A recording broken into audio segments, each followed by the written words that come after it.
C'est parti, bonjour à tous. Bonjour à toutes et tous, bienvenue pour ce nouveau webinaire thématique, le numéro 7, donc de l'OITC. Aujourd'hui, donc, nous aborderons les impacts de la crise du Covid sur la fiscalité et les finances des collectivités, avec une mise en perspective par rapport au choc que nous traversons actuellement, notamment la crise énergétique que nous traversons. Alors, le webinaire aujourd'hui ne sera pas organisé comme d'habitude, hein, le sujet étant très technique et échappant largement à notre domaine de compétences au sein de l'Observatoire. Donc, nous avons le plaisir d'accueillir trois experts. Donc, Jean-Philippe Touffu du Centre Cournot. Bonjour Jean-Philippe, merci d'être présent. Je te laisse te Bonjour Xavier. présenter rapidement. J'ai créé le Centre Cournot il y a une vingtaine d'années avec Robert Solo et Jean-Louis Beffa. La destination du centre était initialement de pourvoir en idée hétérodoxe un certain nombre de courants économiques de France et de Navarre, en tout cas d'Europe, et progressivement nous sommes devenus un centre pour la promotion transdisciplinaire des probabilités, les enjeux statistiques. Nous les percevons d'un point de vue d'abord épistémologique et ensuite de manière assez appliquée, et c'est en non spécialiste que je m'adresse ici à vous, mais en curieux de ce qui a pu se passer suite à la crise sanitaire et surtout aux politiques qui ont pu être menées par une forme très centralisée de l'État qui est celui de la République française. Et je suis très heureux de pouvoir essayer de mettre en valeur les travaux de la Banque Postale et ceux de l'équipe de Luc Alain, qui sont une référence pour nous. Merci Jean-Philippe. Avec nous aussi Olivier Boileau, donc, qui travaille avec le Centre Cournot, qui est également économiste. Bonjour Olivier, je te laisse te présenter aussi rapidement. Je suis économiste. Je travaille un petit peu avec le Centre Cournot. Je travaille un petit peu à mon compte. Je travaille dans différentes organisations internationales, à la Commission européenne, à l'OCDE il y a quelques années. Voilà. Très bien, merci. Et avec nous également donc Luc Alain Vervich de la Banque Postale, directeur des études, grand spécialiste reconnu des questions de fiscalité locale. Bonjour Luc Alain. Bonjour. Effectivement, grand spécialiste, je ne sais pas, mais je suis tombé dans la marmite un peu à peine après être sorti de l'université, après avoir mené d'abord une carrière administrative au Conseil général du Val d'Oise et fait du conseil. J'ai exactement la chance d'animer la direction des études de la Banque Postale depuis un peu plus de 4 ans. Alors bon, c'est une direction évidemment d'appui interne, j'en parlerai pas, mais c'est surtout, je crois, et tu l'as dit, une direction qui vise à faciliter un peu le débat public. On publie beaucoup d'analyses financières sur les comptes du secteur public local, principalement les collectivités locales. Je pense qu'on a la chance de voir reconnu notre objectivité dans le traitement, ce qui fait que selon les années, nos interlocuteurs locaux ou nos interlocuteurs étatiques sont plutôt d'accord ou plutôt pas d'accord avec nous. Mais je crois que c'est aussi ce qui fait la marque de ce qu'on essaye de publier, qui est en ligne, ouvert complètement pour tous ceux qui s'intéressent aux finances locales sur le site de la Banque Postale. Très bien, merci beaucoup. Et donc aujourd'hui, comme d'habitude, à la technique, Laura Poyet de l'OITC et moi-même, donc Olivier Portier, mais qui serait uniquement dans un rôle de modeste animateur pour écouter donc la présentation en fait des différents travaux qui ont été conduits donc ces derniers temps à la fois par la Banque Postale et aussi donc par le Centre Cournot. Aussi, une nouvelle fois, je remercie nos partenaires institutionnels, hein, l'Institut pour la recherche de la Caisse des dépôts, Intercommunalité de France, l'Association des directeurs généraux de Communauté de France, et puis le CNAM et son laboratoire, le LIRSA, qui nous soutiennent et nous apportent leurs connaissances, leur réseau et aussi des financements très précieux. Donc, sans plus attendre, je vais laisser la parole à nos intervenants. Juste quelques petites règles du jeu pour nos participants. Donc, on va avoir en fait une présentation assez hybride où Luc Alain, Jean-Philippe et Olivier interviendront un petit peu de concert. Et n'hésitez pas à nous poser vos questions par le chat. Par moment, on pourra faire quelques petites pauses si vous avez des questions à nous poser oralement. Les supports vous seront diffusés ultérieurement et automatiquement sur vos adresses mail. Et vous pourrez également, je le dis souvent, revisionner ou en tout cas communiquer les liens à des gens qui seraient intéressés par ce webinaire pour visionner cette séquence sur notre chaîne YouTube. Donc, du coup, je vais laisser la parole à Luc Alain. Luc Alain, je vais d'abord partager ton support. pardonnez-moi pour ce petit intermède technique qui évidemment n'apparaît pas. Ok. Alors, je vais y arriver, hein.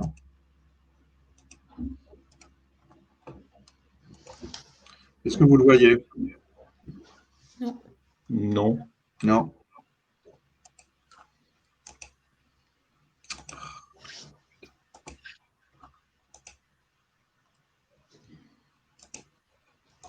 Bizarre. Alors, attendez, je vais le rouvrir. Désolé pour ce temps de latence. Le temps que tu le trouves, je vais peut-être effectivement prendre la parole de façon un peu introductive, puisque le thème de ce webinaire porte effectivement sur les impacts de la crise Covid au départ. Et puis la crise Covid, on ne sait pas très bien si elle est complètement derrière nous ou pas, mais ce qui est certain, c'est qu'on est en train d'en vivre une autre. Et donc, la succession, finalement, de crises qui ne se ressemblent pas et qui ne ressemblent pas non plus à celle de 2008-2009, au moins au regard de ce qui impacte les collectivités locales, nous a fait penser qu'il serait peut-être intéressant de voir d'abord les choses aujourd'hui, avant de revenir un peu en arrière. Donc, c'est pour ça que, de façon assez brève, pour vous montrer qu'on est vraiment sur une succession de chocs, nous sommes convenus de parler d'abord de la situation d'aujourd'hui. Autrement dit, dans quelle mesure cette situation est-elle ou pas globalement le fruit finalement de la crise Covid? Et je vais le faire, si vous voulez bien, sur la base de la note de conjoncture des finances locales que nous avons publiée mercredi dernier, donc un peu en amont de la présentation du projet de loi de finances, après en avoir discuté évidemment avec un certain nombre d'interlocuteurs. Je crois que c'est une note qui, ça fait longtemps que ça n'était pas arrivé, à un peu d'audience aujourd'hui dans le monde public. Et c'est quelque chose qui, évidemment, dans la mesure où elle anticipe les résultats de l'année 2022 et donc nous amène à prévoir un petit peu ce qui va se passer pendant les 3 mois qui restent, c'est évidemment une note qui prendrait risque, et vraisemblablement un certain nombre de nos conclusions ne seront pas confirmées dans les faits, mais je pense que c'est intéressant de montrer aujourd'hui finalement quelle est la situation des collectivités locales en matière financière. Alors le premier élément qui est important et qui va apparaître sur la diapositive suivante, c'est la question de l'évolution des recettes. On est face à une situation très très particulière dans laquelle en 2020, pour des raisons liées évidemment aux décisions prises au regard notamment de la première vague de la Covid-19 et notamment les 2 mois de confinement, de fermeture de l'immense majorité des équipements publics, les recettes de fonctionnement avaient assez fortement baissé. C'est la première fois que ça se produisait depuis très longtemps.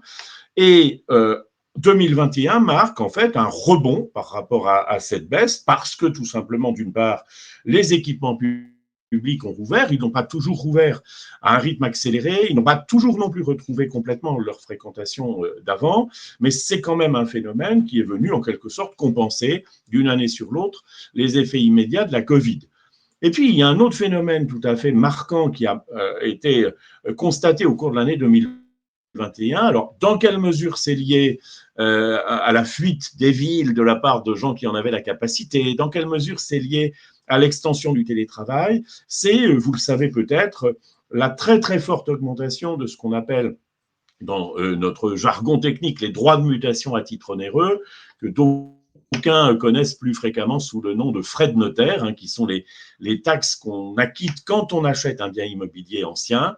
Et ces recettes ont augmenté en 2021 de 24%. Alors tout ça, évidemment, c'est des phénomènes conjoncturels. On se demandait donc ce qui allait se passer en 2022. 2022, vous le voyez, c'est une année en matière de recettes qui est assez particulière. D'abord parce que l'épisode droit de mutation à titre onéreux nous semble désormais achevé et on s'attend même plutôt à une légère baisse à partir du mois de septembre à cause en particulier, vous le savez, des conditions faites sur les emprunts immobiliers, mais aussi à cause des niveaux de prix qu'ont atteint certains domaines et notamment dans certains secteurs. Et puis, deuxième phénomène, alors, sur lequel je vais revenir, c'est le fait que la crise actuelle que nous connaissons, et notamment la poussée des prix, amène en fait les recettes de TVA, dont une partie est versée aux collectivités locales, à croître très fortement cette année par rapport à l'année dernière. Alors ça, c'est un peu la bonne surprise de la mauvaise qu'est l'inflation en soi, hein, j'y reviendrai, mais c'est quelque chose à quoi, très clairement, il y a encore quelques mois, on ne s'attendait pas du tout. Alors, vous voyez, sur la droite, je n'y insiste pas, la répartition en fait de ces évolutions par grandes catégories de collectivités locales. En fait, on voit que suivant la nature qui est la leur, elles ne bénéficient pas toutes des mêmes effets. Par exemple, les communes ne touchent pas de TVA à l'exception de la ville de Paris. En revanche, les communes, j'y reviendrai en conclusion, ont, elles, plutôt parfois joué sur la fiscalité locale. Donc, ce sont des éléments qui, évidemment, vus globalement, présentent un peu de similarité. Quand on regarde dans le détail, c'est évidemment pas la même chose. Autre aspect particulier de 2022, cette fois, là, c'est le choc inflationniste. Alors, vous le voyez un petit peu, c'est peut-être pas très distinct, mais c'est l'histogramme gris qui est sur le graphique et vous voyez que cette année, les dépenses de fonctionnement, selon nous, devraient augmenter de l'ordre de 5%.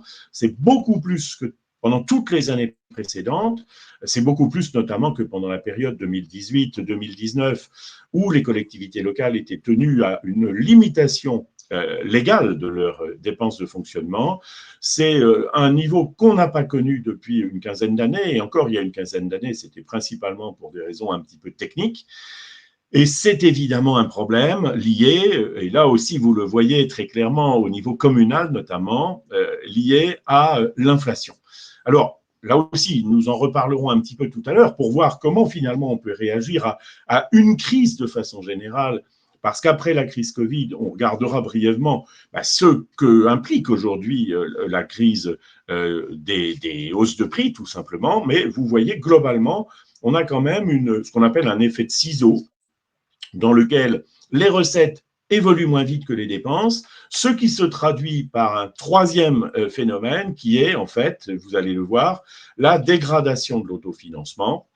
Dégradation de l'autofinancement, c'est la courbe rouge qui est tout en haut, et l'autofinancement, donc qui est la différence entre les recettes courantes et les dépenses courantes, et ce qui permet, dans la législation actuelle concernant les budgets locaux, qui doivent, je vous le rappelle, être en principe équilibrés, c'est ce qui permet d'abord de rembourser les emprunts passés.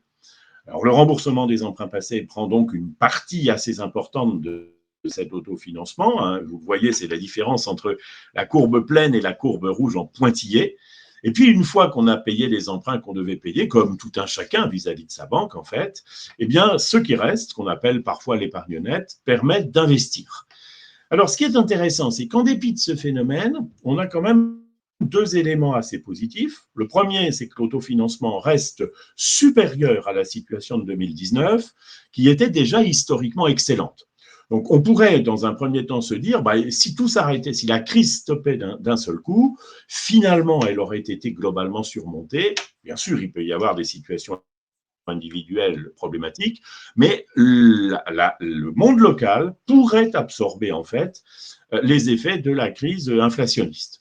Évidemment, nous ne pensons pas que ça se passera aussi facilement et nous attendons plutôt, mais on en parlera plus tard, à une dégradation un petit peu continue, certainement en 2023, peut-être en 2024.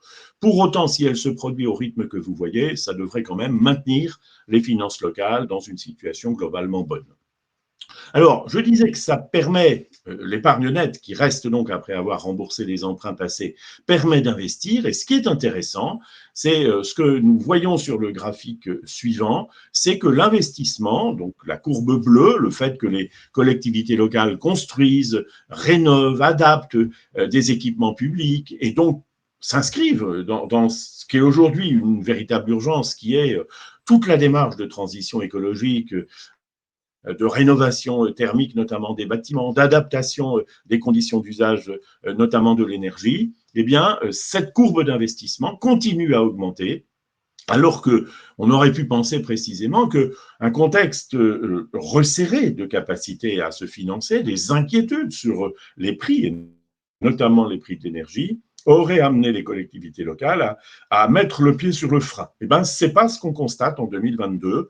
Et il y a même, je pense, une véritable volonté politique partagée par beaucoup d'acteurs de tenir à la fois leurs engagements de mandat ça c'est une chose, mais surtout de s'inscrire dans l'accélération en fait de la démarche de transition écologique qui est d'ailleurs elle-même soutenue par un certain nombre d'acteurs, l'État au premier chef, avec la création de ce qu'il a appelé un fonds vert, mais aussi aujourd'hui de plus en plus de prêteurs qui orientent en fait une partie de leur financement sur des opérations à vocation environnementale. Et donc, vous voyez, ça, c'est intéressant parce que ça signifie que quelque part, il reste de l'optimisme, en fait, dans la façon de traiter les finances locales de la part des acteurs locaux. Cet optimisme est d'autant plus justifié que, comme tout investissement nécessite quand même plus que de l'autofinancement et puis plus que des aides de l'État ou de l'Europe, l'autofinancement est en vert sur ce graphique et les aides sont en rose, il faut en général emprunter, comme le fait un ménage pour acheter par exemple un bien immobilier. Et vous voyez, la part de l'emprunt, c'est bon an, mal an à peu près un tiers du montant des investissements, mais ça veut dire qu'aujourd'hui, si les collectivités locales continuent à emprunter, c'est qu'elles le peuvent. Et c'est ce que montre en fait le dernier graphique que je vais vous commenter. C'est le niveau en fait de la dette locale. Alors vous savez, on parle beaucoup évidemment du poids de la dette publique. Et hier ou avant-hier, le Haut Conseil des finances public a regretté en quelque sorte que le projet de loi de finances n'aille pas assez vite dans la réduction de la dette publique française. Alors c'est vrai qu'elle est très importante, notamment à la fois en volume, mais aussi en pourcentage du produit intérieur brut. Le fait est qu'à l'intérieur de cette dette publique, il y a la dette des collectivités locales. Et vous le voyez, cette dette, depuis une dizaine d'années, en fait, elle évolue à un rythme extrêmement lent. Elle dépasse légèrement, selon nous, elle dépassera plutôt fin 2022 les 200 milliards d'euros, mais c'est beaucoup moins, et c'est surtout relativement peu, que la dette, c'est relativement peu dans le total de la dette publique, c'est moins de 8% en fait de la dette publique totale, avec un niveau alors qui est montré ici par la courbe verte, qui est un indicateur assez rustique, dirons-nous, mais qui sert quand même assez souvent de référence, ou en tout cas de pilote quand on veut regarder la situation des collectivités locales. C'est ce qu'on appelle le délai de désendettement, qui indique de façon théorique combien d'années il faudrait, en fait, pour rembourser la dette avec les capacités d'autofinancement que j'ai évoquées tout à l'heure. Ce ratio, vous le voyez, reste inférieur à 5 ans. On considère que le seuil d'alerte, ou en tout cas le seuil de vigilance, se trouve plutôt à 8 ou 9 ans. On en est fort loin encore. Évidemment, il ne faudrait pas que la situation se dégrade trop vite et trop longtemps. Ça, tout dépendra de l'évolution du contexte socio-économique, du contexte géopolitique, et puis aussi des efforts éventuellement qui pourront être menés par les collectivités locales dans le réexamen de leur politique publique. Une crise est toujours, ou en tout cas on peut la vivre comme ça, un moyen parfois de s'interroger et de rebondir en fait par rapport à ces pratiques. Voilà ce qui me paraissait intéressant de montrer. Je vais laisser maintenant la parole donc à nos amis du Centre Cournot pour rentrer cette fois davantage dans le vif du thème de notre webinaire. J'ai une petite question, Lucas, une question profane. Sur le relatif maintien de la dette des collectivités locales, il apparaît d'autant plus remarquable qu'on a eu pas mal de transferts de compétences durant la période. Alors, on en a eu surtout avant 2010. C'est clair qu'on ne peut évidemment pas toujours remonter trop en arrière. On en a eu surtout avant 2010, et c'est vrai qu'il y a eu une croissance plus marquée de la dette dans les années qui ont suivi qu'on a appelé l'acte 2 de la décentralisation.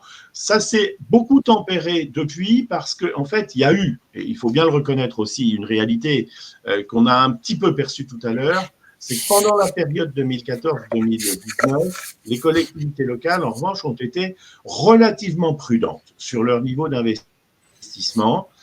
C'était la période, on s'en souvient, où l'État a baissé les dotations qu'il versait aux collectivités locales à hauteur de plus de 10 milliards d'euros en niveau. Et cette baisse, dont on ne savait pas très bien où elle nous emmènerait, a conduit les collectivités locales à être sans doute un peu timorées sur leur stratégie d'investissement et donc à emprunter moins.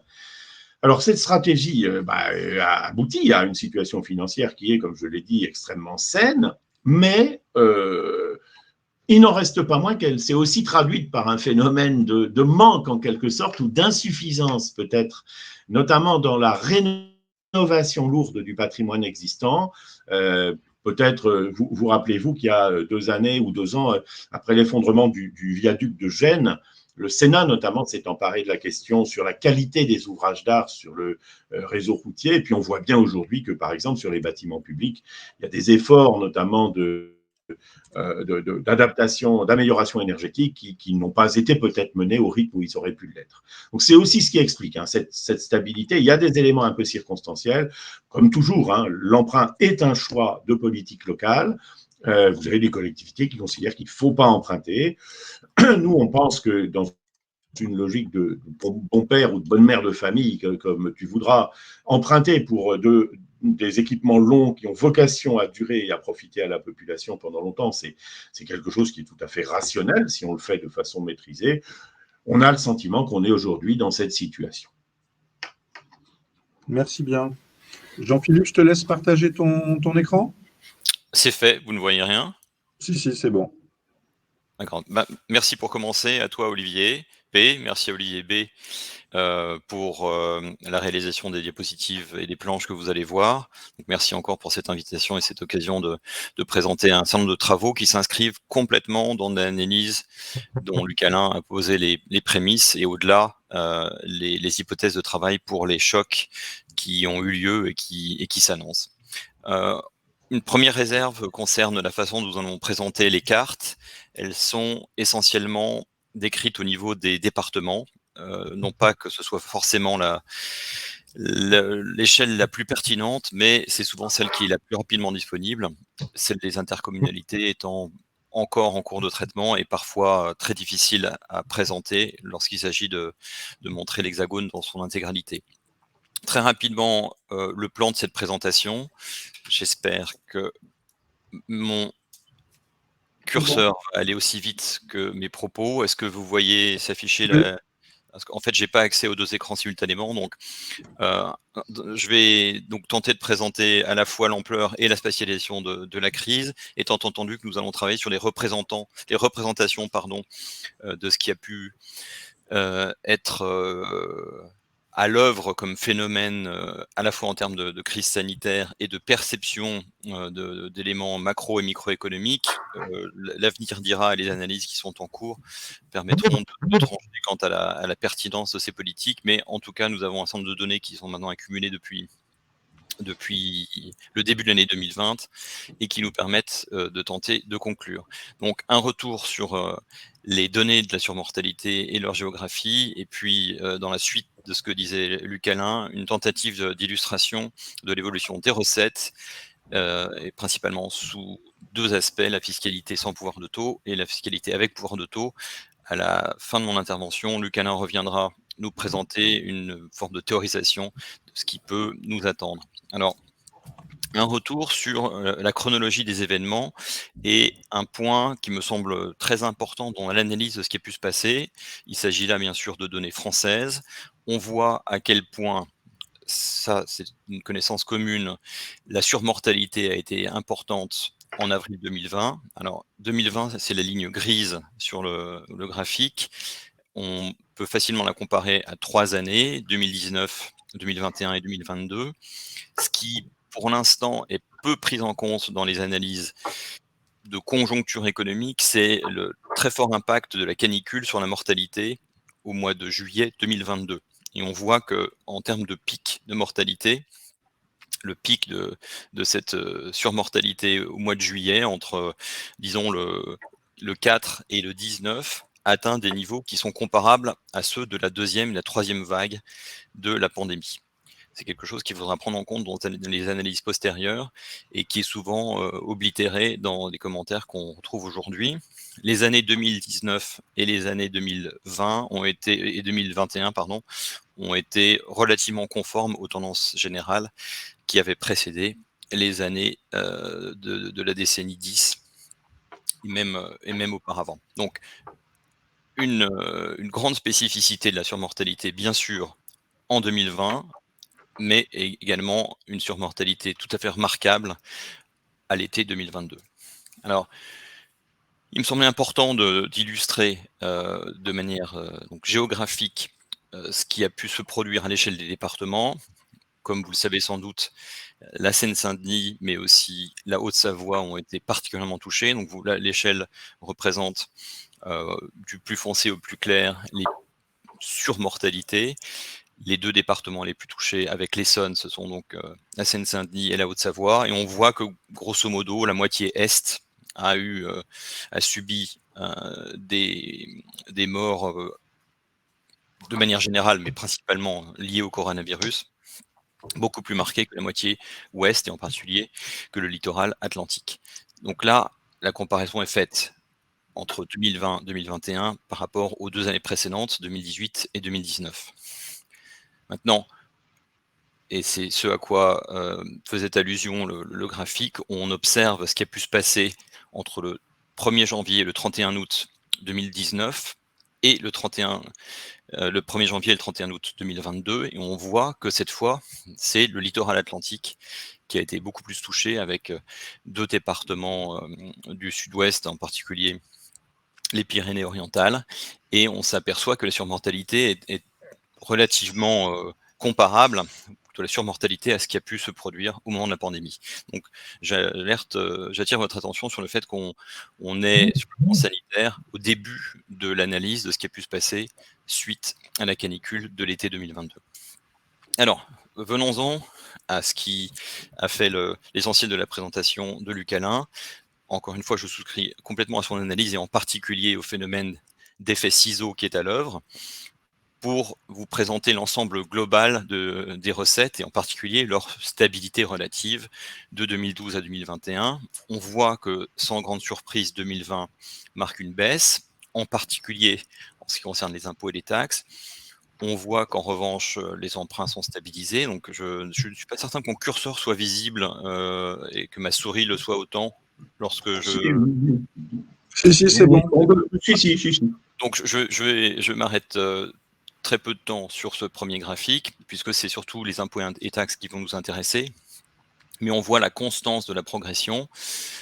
À part 2016 qui marque un léger recul, on est en hausse régulière, 2020 marquant un recul qui est à peu près comparable à celui qui sépare 2016 de 2015. Donc, plus précisément sur les impôts et taxes, là encore l'échelle est en millions d'euros, on s'aperçoit, en dehors du remplacement par la fraction de TVA d'un certain nombre de mécanismes au niveau régional, que c'est principalement les impôts locaux dits ménages qui ont été concernés dans la chute, sachant que la part des autres impôts locaux directs semble relativement constante d'une année sur l'autre, et que les impôts locaux économiques ont eux aussi diminué.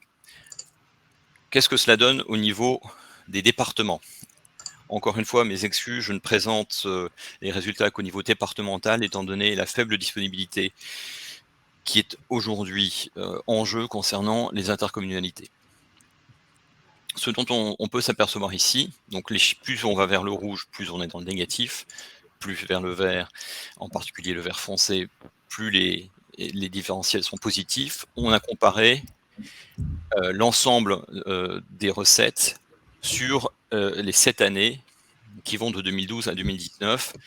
Comme vous le savez peut-être, la région, enfin le Rhône et Lyon en particulier, ont opéré un changement de périmètre qui rend les calculs assez difficiles, et donc d'autant plus pénibles à illustrer géographiquement. Néanmoins, si on oublie le Rhône, on s'aperçoit qu'il y a certaines polarisations. La Manche en fait partie, mais on a dans le Grand Est les 2 départements alsaciens et un département lorrain qui subissent des pertes qui vont jusqu'à 10% de ces recettes, et ça c'est sur, encore une fois, les 7 années qui séparent 2012 de 2019.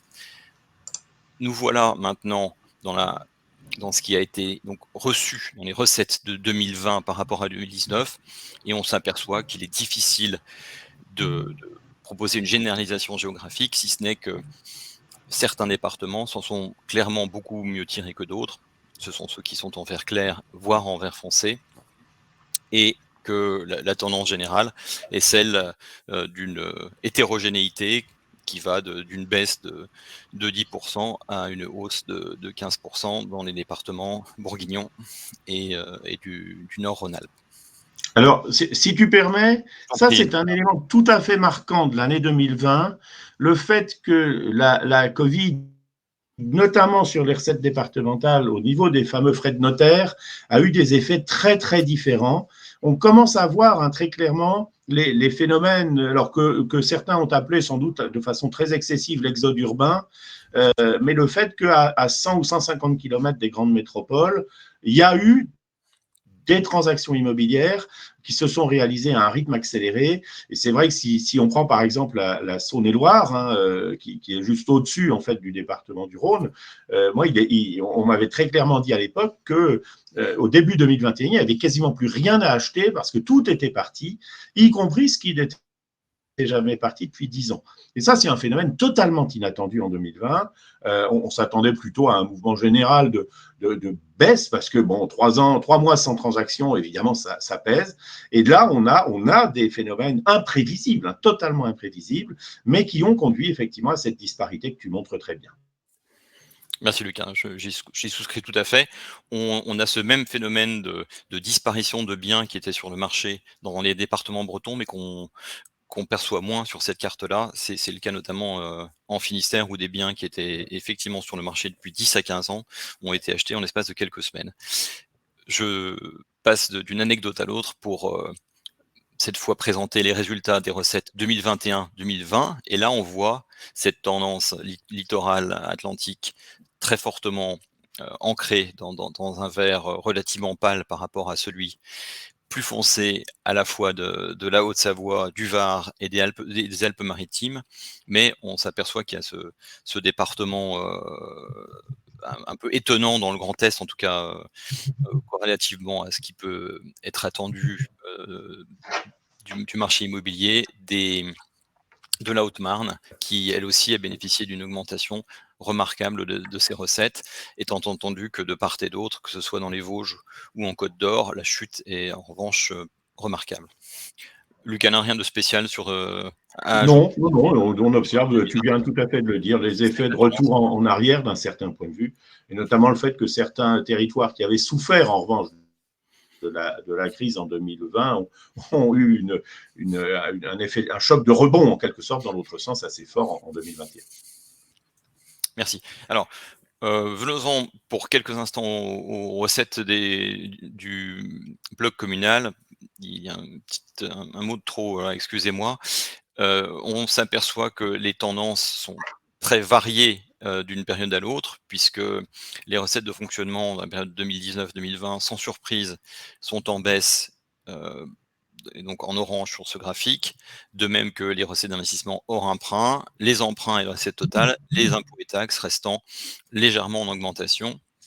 Donc pour cette période de 2020-2019, étant entendu qu'on a un retour assez fort des recettes de fonctionnement pour l'année 2021, enfin pour la tendance 2021-2020, qui est aussi à l'œuvre dans les recettes totales, et ça confirme des résultats qui ont déjà été présentés par Luc Hanin.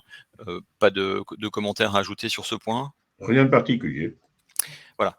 Cette fois, nous passons aux choses un peu plus concrètes, à savoir la CVAE, dont vous avez vu une première présentation dans ma seconde diapositive. Et cette planche-là montre en détail comment les secteurs d'activité ont pu évoluer au cours de la décennie 2010-2020. Ce qui est remarquable, c'est que l'année 2020, sans grande surprise, a vu, et c'est en orange tout en bas, une baisse notable de la cotisation de l'industrie manufacturière et des autres industries, sachant que les commerces de gros et de détail, qui sont en jaune, semblent avoir maintenu leur cotisation, leur niveau de cotisation. Autre baisse assez remarquée, c'est celle des activités financières et d'assurance, qu'on aurait pu attendre à un certain niveau constant, mais encore une fois, c'est l'industrie manufacturière dont la baisse est la plus remarquable. Nous voilà maintenant dans une spatialisation dans l'hexagone de ce qui a pu se passer entre 2020 et 2019. Donc là, il s'agit de la CVAE due, étant entendu qu'elle est perçue parfois l'année suivante et pour partie l'année d'après. Donc, tous ces calculs qu'encore une fois Olivier m'a permis de réaliser et de rendre visibles sur cette carte sont calculés à partir de la base qu'est le siège de l'entreprise. On perçoit ici de couleur en couleur des baisses qui vont de pratiquement 20% à des hausses qui vont jusqu'à 12%. C'est ce qui caractérise le vert le plus foncé. L'expression d'Olivier Portier que je reprends entièrement compte est celle d'une léopardisation de l'Hexagone dans ce genre de circonstances. Il est difficile de mettre en avant des polarités particulières, si ce n'est peut-être en région parisienne, si ce n'est peut-être dans les Alpes-Maritimes. En revanche, il est plus difficile de diagnostiquer des tendances générales sur le reste de l'Hexagone. Luc Alain, une précision peut-être ? Ce qui est intéressant, peut-être d'abord de dire, mais je pense qu'on va le redire après, c'est qu'ici, il s'agit bien de la CVAE due au titre de l'exercice, analysée au niveau des contributeurs. Pour ceux d'entre vous qui n'êtes pas très familiers avec les techniques fiscales, elle est versée avec décalage aux collectivités locales. Et donc, ce qu'on voit ici très clairement, c'est les vrais effets de la Covid sur l'activité économique. Et l'on le voit, je pense, quand même de façon assez marquée, en tout cas, on le devine en matière de choc industriel, par exemple. On sait que certains types d'industries ont plus souffert que d'autres de la crise, l'industrie aéronautique, l'industrie automobile, par exemple. Tout ceci se devine finalement de façon assez claire. Évidemment, ce serait encore mieux si on avait un détail plus fin, mais c'est quand même extrêmement parlant en fait. Ça montre bien que même si la crise touche tout le monde, elle ne touche pas tout le monde de la même façon et que les territoires ne sont pas impactés de la même façon en fonction du type d'activité qui s'exerce en fait sur leur territoire. Lucas, excuse-moi Jean-Philippe, une petite question. Il me semble que Belfort, le territoire de Belfort est en vert, ce qui est plutôt contre-intuitif au regard du choc industriel subi par ce territoire. Est-ce qu'il y a une explication Je suis belfortin d'éducation, donc j'en ai une de terrain, mais je laisse Olivier et Luc Alain répondre à ma place, en tout cas dans un premier temps. Alors, pour le cas du territoire de Belfort, il semble qu'il y ait eu un rattrapage. Il y a des déclarations d'un très grand groupe industriel qui a repayé énormément d'argent en 2020 suite à des baisses très importantes les années précédentes. Donc, sans doute un problème d'optimisation fiscale. D'accord. Alors, en effet, Olivier m'avait alerté sur ce point. Et ce qu'il faut savoir, c'est que Belfort était pendant les années 70-80 jusqu'aux années 95 le département le plus industriel par salarié de France, et la chute des productions de ces secteurs ont fait que Belfort n'est plus du tout aussi industrialisé qu'il l'était il y a 20 ou 25 ans, et que un grand nombre de services ils sont maintenant installés, notamment en téléphonie, en plateforme et autres services à l'industrie. Donc Belfort n'est plus le pôle industriel qu'il a pu être dans la deuxième moitié du XXe siècle. Pour autant, la remarque d'Olivier est extrêmement intéressante parce qu'elle montre que le mode de fonctionnement même de la CVAE provoque des volatilités d'un exercice sur l'autre qui sont difficilement absorbables et qui le sont d'autant plus qu'elles sont pratiquées à une échelle petite. Et on en reparlera vers la fin, mais c'est aujourd'hui un des arguments d'ailleurs pris par l'État pour supprimer la CVAE en considérant que finalement, comme elle fait le yo-yo un peu suivant les territoires d'une année sur l'autre, au moins avec un peu plus de visibilité, tout le monde pourra être rassuré. On reparlera de cet élément parce que je pense que c'est une erreur de conception à l'origine. Et ce que tu dis a d'autant plus d'importance, Luc Alain, que c'est bien au siège de l'entreprise que sont calculés les montants de CVAE dus et qu'un certain nombre d'entreprises qui ont des filiales ailleurs paient, je pense notamment au Finistère, à Quimper, leur cotisation. Nous voilà maintenant dans la comparaison entre 2020 et la période de 5 ans qui sépare 2015, 2016, 17, 18 et 19 de la crise. Donc, il s'agit bien de la CVAE due, donc celle qui sera perçue l'année plus tard ou l'année d'après. Et là, on s'aperçoit que les zones qui ont globalement perdu, les départements qui ont globalement perdu, sont finalement assez peu nombreux. Je vous invite à regarder ce qui va du jaune pâle au rouge foncé. Ces zones sont les Alpes-Maritimes en tout premier lieu, la Seine-Saint-Denis. En revanche, les départements qui sont légèrement négatifs ou un peu plus négatifs ne sont pas si nombreux que ça. Il y a donc les Hautes-Pyrénées et la Haute-Garonne pour le sud-ouest, mais ça se limite à 2 régions du Grand Est, à savoir le Bas-Rhin et la Meurthe-et-Moselle, pardon, en ce qui concerne le cadran est de l'Hexagone. Et on a en région parisienne seulement les Hauts-de-Seine et le Val-de-Marne, si je ne me trompe pas, qui sont positifs. Donc voilà pour l'opposition qu'on peut faire entre cette année de crise qui marque donc une crise industrielle tout à fait remarquable, mais l'enchaînement des cotisations dues de 2015 à 2019. Du coup, excuse-moi Jean-Philippe, Je t'en prie. avec cette carte, Lucas, là, on a l'illustration parfaite de ce que tu disais, c'est-à-dire que finalement, à travers cette carte sur la CVAE due, on ne lit que très peu les impacts économiques de la crise du Covid. Elle est plutôt contre-intuitive de ce que je comprends, cette carte. On les lit quand ils sont fortement prononcés, quelles qu'en soient les causes, hein, parce que il est clair que si on prend un département comme les Alpes-Maritimes, on peut se poser la question de la réalité de l'activité économique, du type d'activité économique. Mais c'est vrai qu'il y a des phénomènes, quelque part, qui, au regard des contraintes de travail de l'année 2020, ont permis d'absorber les choses. Et puis surtout, comme la comparaison est faite, et c'est aussi ce qui est le plus intéressant sur une période quinquennale qui était une période de croissance, mais de croissance pas nécessairement homogène, les comparaisons aussi permettent de dire qu'il n'y a pas que la crise, en quelque sorte, qui vient impacter les recettes d'une année. Il n'y a pas qu'un phénomène annuel qui vient impacter les recettes. Il y a des tendances qui perdurent ou qui changent et qui expliquent ce genre de situation. Absolument d'accord, Lucanin. C'est un peu moins visible sur l'évolution de l'IFER. J'avais proposé d'aborder cette taxe sur les entreprises de réseau. Les données sont un peu plus difficiles à recueillir, mais elles montrent que pendant cette période 2021-2020, donc là, nous sommes censés avoir une idée de ce qui s'est passé suite à la crise. Les tendances sont très variées de la région parisienne aux régions du littoral atlantique. Ce qui ressort de ce genre de carte, c'est la diversité très grande qu'il peut y avoir d'un territoire à l'autre, d'un département à l'autre. Ce qui serait intéressant, mais nous n'en disposons pas aujourd'hui, c'est de l'ancrage au niveau des intercommunalités de ces modifications de perception de la taxe sur le réseau.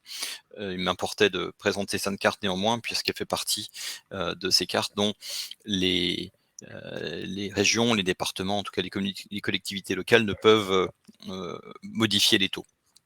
Je passe maintenant. Alors, juste un dernier point sur ce plan, parce qu'on l'appelle effectivement imposition sur les entreprises de réseau.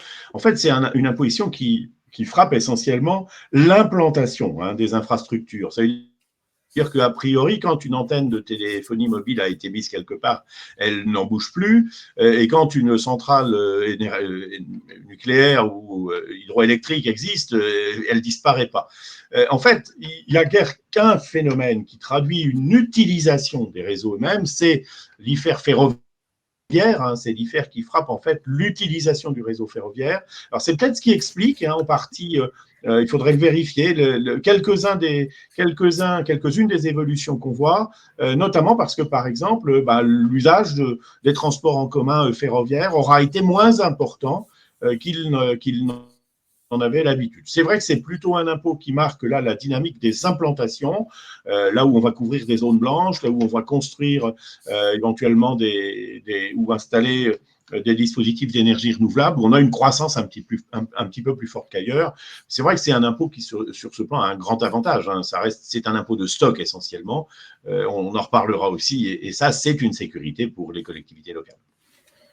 Merci Lucanin. Du coup, est-ce que ça t'ennuie d'introduire la nature et l'objet de la cotisation foncière des entreprises, qui est l'objet de la deuxième partie de ma présentation? Alors, la cotisation foncière des entreprises, qui est issue de la réforme de la taxe professionnelle, en fait, c'est ce qu'on pourrait appeler, on le disait à l'époque, une espèce de taxe d'habitation des entreprises, puisqu'elle est payée par les entreprises pour l'usage d'un local et pas pour sa propriété. Alors, c'est un impôt qui a gardé, tu vas nous le montrer, un pouvoir de taux. Alors, c'est un pouvoir de taux qui est encadré, bien sûr, il est lié aux autres taux d'imposition, mais c'est un impôt qui assure en fait une sorte de lien entre l'implantation territoriale de l'entreprise et la collectivité qui le perçoit, principalement, pour ne pas dire essentiellement, les EPCI, les établissements publics de coopération intercommunale, et elle est calculée sur la valeur locative, donc sur une base un petit peu théorique, même si elle a été rénovée en 2017, qu'elle tient mieux compte en fait des niveaux de loyer du marché immobilier des locaux professionnels notamment, mais c'est aussi puisque c'est une taxe d'habitation, en quelque sorte, c'est aussi un impôt qui marque l'usage réel. Et je pense que ce que tu vas nous dire, notamment entre 2020 et 2021, c'est une diminution assez marquée, en fait, de l'usage, tout simplement, des locaux destinés à l'activité économique. Merci Lucas, exactement. On voit le résultat s'afficher. C'est principalement ce qui est dû par les communes et groupements qui diminue. La diminution est aux alentours de 15 à 16% de mémoire. On voit que la part des régions reste constante tout autant que celle des établissements et de l'État, mais la chute est remarquable en ce qui concerne ce que les communes et les groupements doivent. Alors, sur le plan géographique, l'Hexagone se divise là encore en zone de croissance et en zone de chute. C'est le quinquennat 2015-2020 qui est sous vos yeux et on s'aperçoit du contraste très fort qui peut être en place au sein même d'une région, d'un département à l'autre, le cas le plus fort étant celui de la Corse, mais on retrouve des tendances qui sont contradictoires au sein même du Grand Est, par exemple, et de la région Rhône-Alpes-Auvergne, en tout cas au sein de l'Auvergne d'un côté, et au sein de la région Rhône-Alpes, de l'ancienne région Rhône-Alpes de l'autre. Je passe à la diapo suivante, sauf si, Lucanin, tu souhaites faire un commentaire particulier. Non, tout à l'heure, ça permettra de parler notamment des impôts de production, parce que je pense que c'est assez révélateur. Et je reviens du coup sur le passage de 2020 à 2021, où là, après la réforme des valeurs locatives, je mets à l'écran les baisses très importantes qui ont pu avoir lieu dans certains départements, avec malgré tout quelques zones, en particulier dans le sud-ouest, qui se distinguent par une légère, par une baisse plus faible, puisque c'est le vert très pâle. Mais en revanche, très rares sont les départements qui voient leur CFE augmenter. Il y en a quand même, hein, à commencer par le Tarn-et-Garonne, pour une raison que je ne m'explique pas, mais aussi les régions de Paris et de sa petite couronne. Le détail ici est présenté donc de la répartition de la CFE d'un secteur ou d'une activité à l'autre. On voit encore une fois que l'industrie manufacturière est la première à chuter, celle dont la proportion qui dépasse 35 à 40% est la plus importante. En revanche, les autres secteurs, que ce soit le commerce de gros, et c'est peut-être une surprise, la construction, l'information et les activités financières ont gardé leur montant de CFE. Ça renvoie à ce que tu disais, Lucanin, en termes de réalité de l'activité. Alors, il faut préciser un élément quand même qui vient un peu perturber la lecture.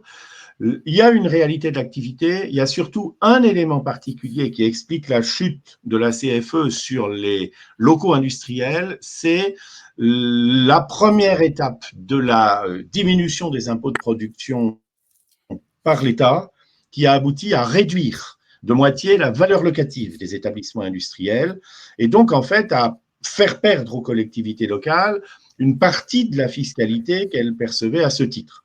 Cette perte a été compensée, elle est compensée légalement à la hauteur, en fait, en principe du produit qui aurait été perçu, mais calculée au taux 2020, ce qui veut dire que notamment donc dans la baisse 2021, on a trois effets. On a un effet qui est l'avantage conféré aux entreprises industrielles par cette disposition d'État. On a un un effet négatif qui est potentiellement effectivement la diminution de l'utilisation des locaux, et on a un deuxième effet négatif qui devrait s'accroître avec le temps, qui est le fait que les augmentations de taux d'imposition sur la CFE, elles ne sont pas prises en compte sur la part perdue de cette fiscalité. Donc, alors, bon, si on rajoutait les compensations fiscales, les choses, je dirais la chute serait évidemment moins prononcée, mais je pense que c'est significatif en fait en tendance de bien voir que la réforme des impôts de production telle qu'elle est sollicitée notamment par les organisations représentatives des entreprises et telle qu'elle est depuis 3 ans, 4 ans, 3 ans maintenant, validée en fait par l'État, eh bien, elle pose réellement un problème en termes de perception de l'impôt, à la fois en termes de perception au sens propre, mais aussi en termes de perception, je dirais, au sens figuré. On en reparlera aussi. Finalement, qu'est-ce que c'est que la légitimité d'un impôt économique local ? Quand on voit, par exemple, que derrière cette baisse, il y a la volonté de réindustrialiser la France, et c'est tout à fait clair, mais c'est un élément qui, aujourd'hui, dans la discussion, est tout à fait aussi préoccupant pour les collectivités locales qui répondent, mais si vous voulez réindustrialiser sans qu'on ait de retour fiscal local, comment voulez-vous finalement nous inciter à participer à cette politique ? Merci pour cette précision qui est d'importance, Lucas. Je te redonne la parole de manière plus longue cette fois sur les interrogations qui peuvent t'animer, mais qui concernent chacun d'entre nous, je pense. Et j'arrête du coup mon partage d'écran. Et Olivier P, tu reprends la main ? Je vais partager. Merci Jean-Philippe pour cette succession de présentations géographiques qui, je crois, sont très parlantes sur 2 points. Le premier point, c'est la réalité d'un effet de la crise sur les finances locales et notamment sur les ressources locales.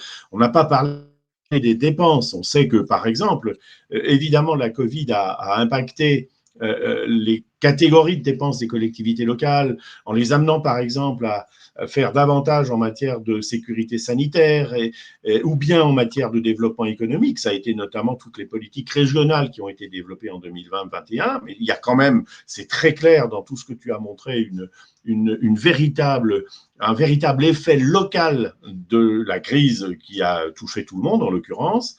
Et puis, il y a en même temps des hétérogénéités très marquées, des situations très différentes, à la fois par rapport d'abord à la situation sanitaire, mais aussi à la façon dont les territoires et l'économie des territoires a été frappée plus ou moins vite, plus ou moins longtemps par cette crise, et notamment dans le domaine industriel, mais tu as aussi cité la banque assurance, on aurait pu citer tout ce qui était évidemment commerce de proximité. Eh bien, il y a des situations très, très différentes, et c'est en fait un peu ce que l'État a pris comme règle pour les logiques de compensation qu'il a fait voter dans des lois de finances successives, c'est de regarder davantage des situations individuelles, et je pense honnêtement que c'est la démarche qui est la plus pertinente. Alors, maintenant, où en sommes-nous, si vous voulez ? Parce que on a beaucoup évoqué ces questions fiscales, donc tu as montré comment la CVAE et la CFE ou l'IFER avaient pu évoluer. Je crois qu'il faut rappeler quelques éléments qui, aujourd'hui, sont complètement tombés dans l'oubli. Le fait que, par exemple, la suppression de la taxe professionnelle, qui est à l'origine de la fiscalité économique locale d'aujourd'hui, elle arrive en pleine crise de 2008-2009. C'est une annonce de Nicolas Sarkozy en février 2009, considérant que la taxe professionnelle est devenue un impôt handicapant pour les entreprises, et notamment pour les industries, et qu'il faut la supprimer en la remplaçant par quelque chose de plus moderne. Alors, on invente effectivement la cotisation foncière des entreprises, qui en fait reprend une partie de l'ancienne taxe professionnelle, qui était la partie fondée sur tout simplement le foncier et les équipements lourds. On invente une cotisation sur la valeur ajoutée fondée cette fois sur la valeur ajoutée, avec un taux à l'époque, dans les premières idées, qui est un taux progressif. Et puis on on ajoute à ça l'imposition forfaitaire sur les entreprises de réseau en considérant que ça touchera de toute façon des entreprises qui ne peuvent pas se délocaliser et donc elles, on peut effectivement les mettre davantage à contribution. Mais c'est intéressant, on a une crise à l'époque, elle provoque un changement, on a une autre crise aujourd'hui, Covid et puis et quelque part aussi inflation importée, et on a un autre changement avec ce qui est annoncé, donc la suppression de la CVAE. Alors, la suppression de la CVAE, je pense que c'est utile de rappeler qu'une partie des questions qui se posent aujourd'hui étaient déjà en germe en 2009. D'abord, le fait que dans les premiers projets, le bloc communal ne devait pas avoir de CVAE. Il ne devait pas en avoir, c'est d'ailleurs ce qui permettait l'introduction d'un taux progressif, parce qu'on estimait que d'un département à l'autre, finalement, les disparités étaient moins importantes et pourraient être traitées par un système de péréquation, un système de redistribution en quelque sorte. Ce système était d'ailleurs tellement avancé dans l'esprit à l'époque des services de l'État que la répartition même de la CVAE entre les départements et les régions faisait une part à des critères correspondant aux compétences des départements et des régions. Et puis, du premier avant-projet de loi au vote du texte, tout a été assez bouleversé, il faut bien dire, puisque notamment les représentants du bloc communal ont réussi à avoir une part de CVAE et que par ailleurs, comme on a fait observer qu'il n'y avait que des petites entreprises dans les territoires ruraux, si elles payaient un taux très faible, ça désavantagerait les territoires ruraux et c'est pour ça qu'on a inventé un système assez fabuleux qui est un taux progressif payé par le contribuable et un taux unique reçu par les collectivités locales, l'État prenant en charge la différence avec ce qu'on appelle dans un jargon horrible le dégrèvement barémique, qui pèse aujourd'hui quand même 30% de la CVAE totale. Donc, en fait, on part d'une bonne idée. Je pense qu'un impôt sur la valeur ajoutée, c'était en soi-même une bonne idée.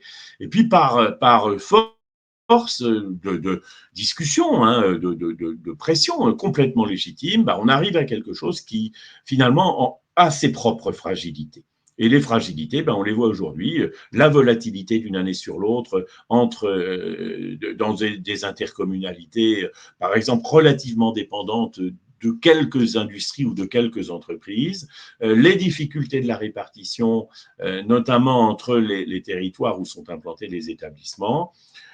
Et puis, alors il faut bien le dire, l'argument effectivement du fait qu'il faut baisser les impôts de production, honnêtement, si il faut dire quelque chose sur les impôts de production, c'est que la CVAE est tout sauf un impôt de production, puisqu'en fait, en frappant la valeur ajoutée, elle frappe une activité qui a déjà été réalisée, au lieu de frapper les conditions de l'activité, comme l'est la CFE, par exemple, ou comme l'est encore plus, vous le savez, la T3S, mais sauf que la T3S, c'est un impôt d'État, et donc ça, l'État ne tient pas à s'en passer.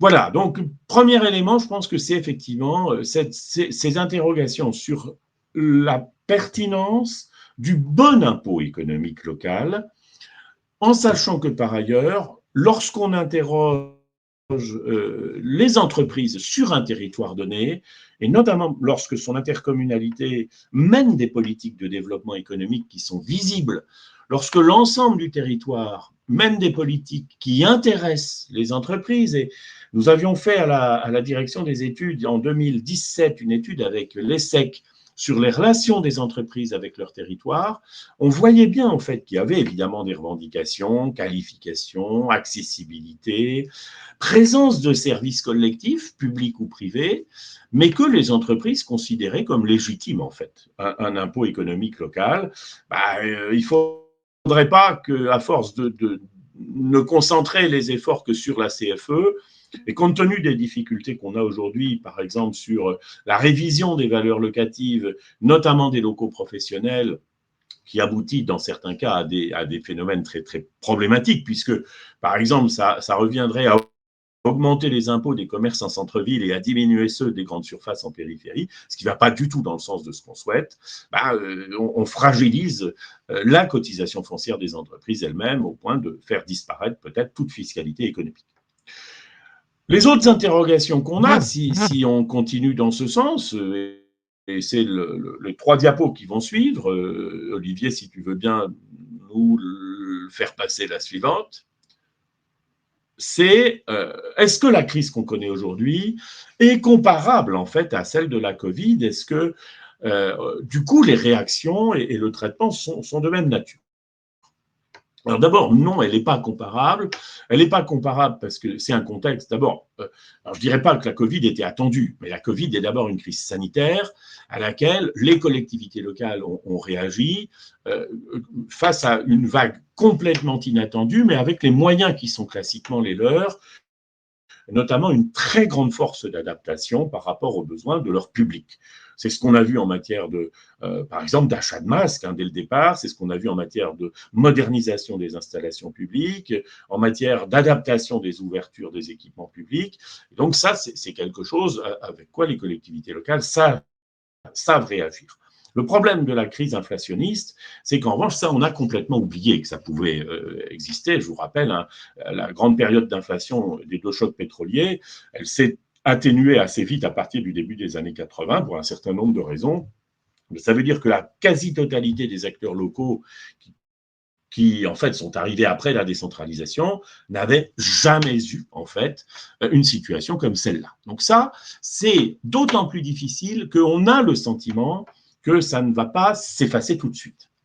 Et notamment, par exemple, les effets de second tour qui consistent, par exemple, à augmenter les salaires ou les traitements pour permettre aux travailleurs de faire face à l'inflation, ces effets, une fois qu'ils sont engrangés, ils ne s'effacent plus.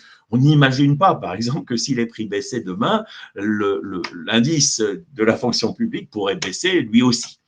Donc, c'est quelque chose dont on a perdu l'habitude. Deuxième élément, ce sont aussi des expositions hétérogènes. Par exemple, les prix de l'énergie, dont on sait à quel point ils explosent, notamment pour les collectivités qui vont devoir renouveler leur contrat, ne touchent pas tout le monde de la même façon. On l'a assez bien montré dans une étude qu'on a publiée en juin, en fait, où on voit que d'une commune à l'autre, en fait, l'exposition aux dépenses énergétiques n'est pas la même.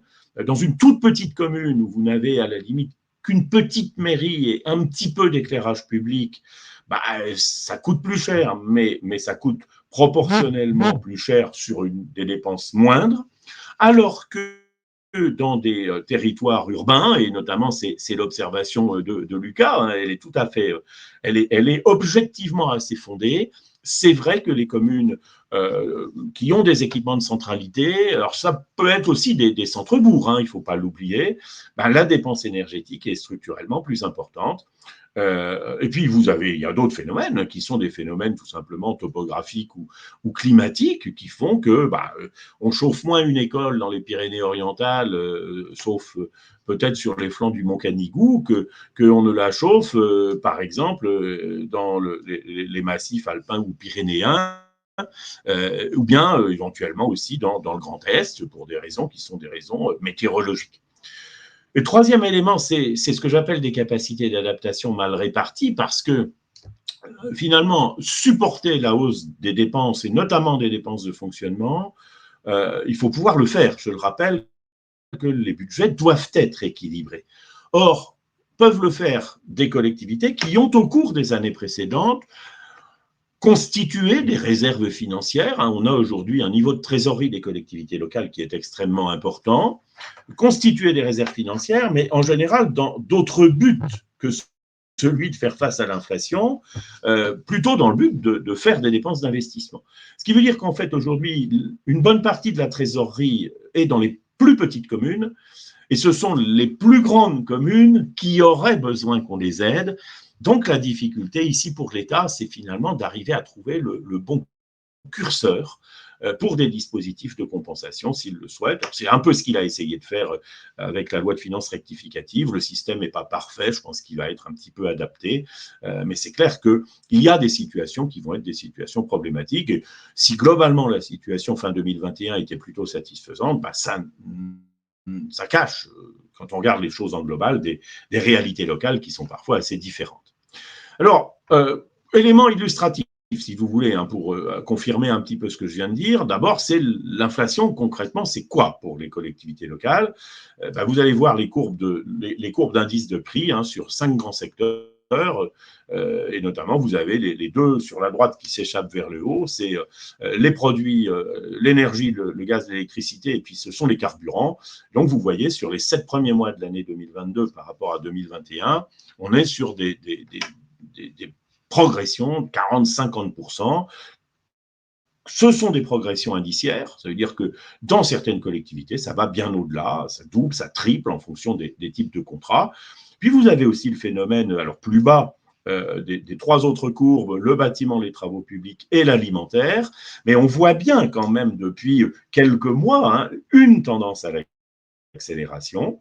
Et ça, c'est aussi un problème. Alors, l'alimentaire, c'est notamment aussi un problème en termes de politique de tarification, parce que beaucoup de collectivités, notamment communales, se demandent aujourd'hui jusqu'où il faut qu'elles fassent supporter aux familles l'augmentation des prix alimentaires lors de la cantine, alors que parfois c'est le seul repas équilibré que peut avoir un écolier ou une écolière. Et puis sur le bâtiment et les travaux publics, on voit bien la tension sur les prix qui sont proposés en fait, par les entreprises de ces deux secteurs, et donc les interrogations pour les collectivités locales qui, avec le même argent, ne pourront pas faire la même chose. C'est des vraies préoccupations. Et comme je le disais un peu dans mon introduction, c'est le graphique d'après, elle touche surtout les communes, parce que ce sont les communes qui portent l'essentiel des charges directes de cette nature. Vous avez sur la gauche ce qu'on appelle les charges à caractère général, grosso modo, c'est 46 milliards d'euros en 2021, c'est toutes les dépenses courantes en quelque sorte. Et vous avez deux grandes parties, vous avez les achats de biens non stockables, donc c'est le triangle bleu qui représente plus du tiers, et vous avez en orange les dépenses d'entretien et de réparation, donc notamment sur les bâtiments, et là c'est presque un cinquième. Et si on décompose le triangle bleu, sur la droite, vous voyez un autre triangle bleu qui représente également un tiers. Ce sont les dépenses d'énergie et d'électricité, donc c'est 10% du total.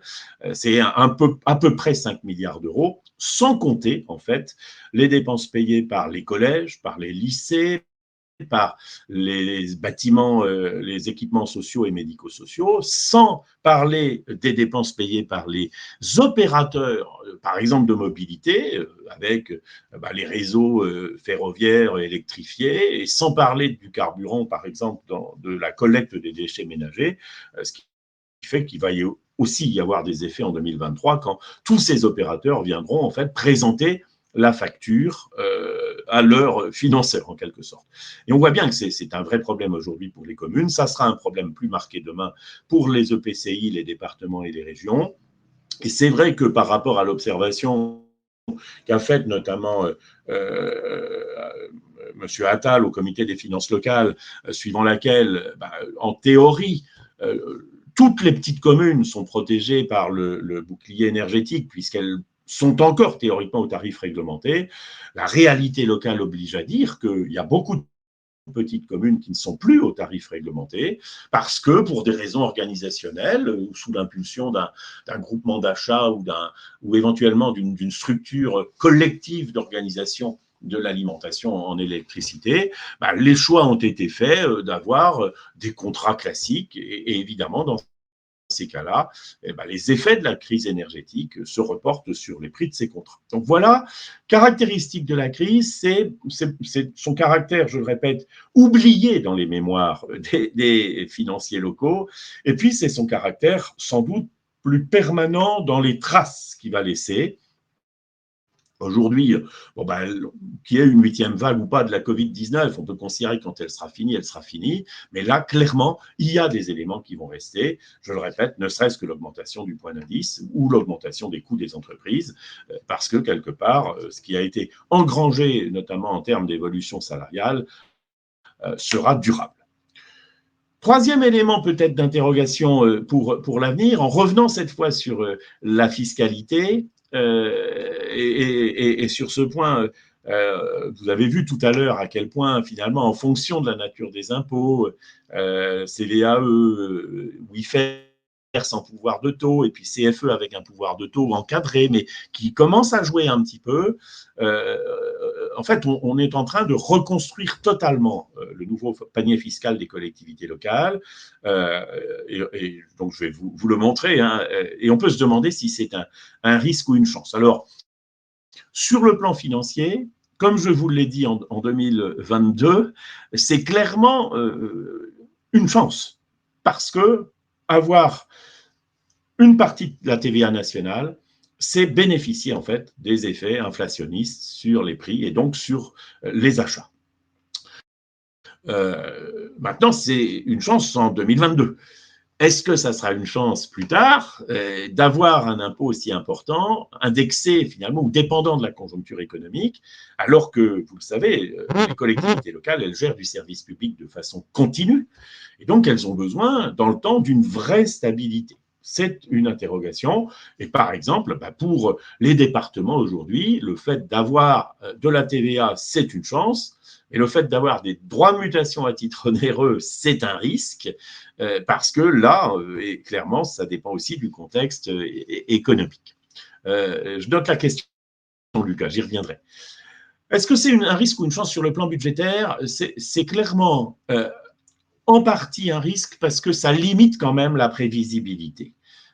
Et notamment, je le répète, cette part de TVA, l'exemple 2022 est tout à fait marquant.